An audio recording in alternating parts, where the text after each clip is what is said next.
చేస్తోంది అన్నప్పుడు భగవంతుడి కోసం చేస్తున్నాను అనేది జ్ఞాతృత్వ అహంకారం అంట. ఆ అహంకారాన్ని కూడా వదిలిపెట్టాలట. అంటే ఎలా ఆలోచించాలి మనం? అంటే నేను చేస్తున్నాను పరమాత్మ గురించి అని ఆలోచించకూడదట. పరమాత్మ చేయించుకుంటున్నాడు ఆయన ప్రీతి కొరకు, ఆయన అతిశయం కొరకు, ఆయనే ఇది చేయించుకుంటున్నాడు అనే భావన మనలో కలగాలట. అప్పుడు తర్వాత దశలోకి ఎలా వస్తుంది అంటే పరమాత్మ చేయించుకుంటున్నాడు అన్నప్పుడు స్వప్నయత్నం ఏమీ చేయడం మానేస్తాం. అన్నీ నువ్వే కదా స్వామి చేసేవు అని. అప్పుడు దానివల్ల ఏమన్నా సుఖాలు ఫలాలు వచ్చిన ఆ ఫలాలు అనుభవించేది నేను కాదు, నేను అనుభవిస్తున్నాను అనుకోకూడదు, పరమాత్మ అనుభవిస్తున్నాడు అనుకోవాలి. అంటే అలా కూడా అనుకోకూడదట. పరమాత్మ తన అతిశయం కోసము అనుభవింప చేస్తున్నాడు, తనే ఆనందిస్తున్నాడు, తన ప్రీతి కోసం నేను కేవలం సేవించుకుంటున్నాను. అంటే ఇప్పుడు మనకి మనం అనుకోవడం అనేది నేను చేశాను అనుకోవడం అనేది పెద్ద పాపం అట.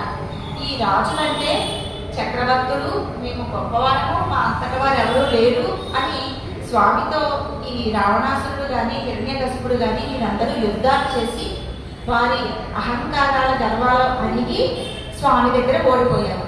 మరి ఈ గోపికలు అంత పాపం ఎలా చేశారు? వాళ్ళతో పోల్చుకుని వచ్చి నిన్ను మేము గతి, నువ్వు తప్ప వేరే గతి లేదని రాజులు ఎలా అన్నారో మేము అలాగే అంటున్నారు.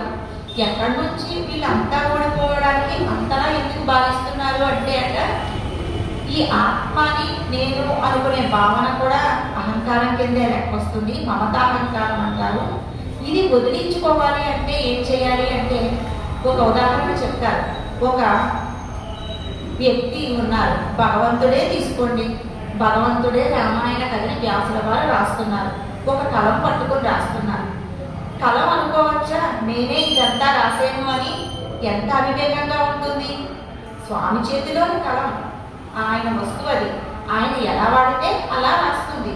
కానీ ఈ కలం అనుకుంటుందంట నేనే ఇదంతా రాసేసాను, రామాయణం అంతా నేనే రాసేసాను అనుకుంటుందంట.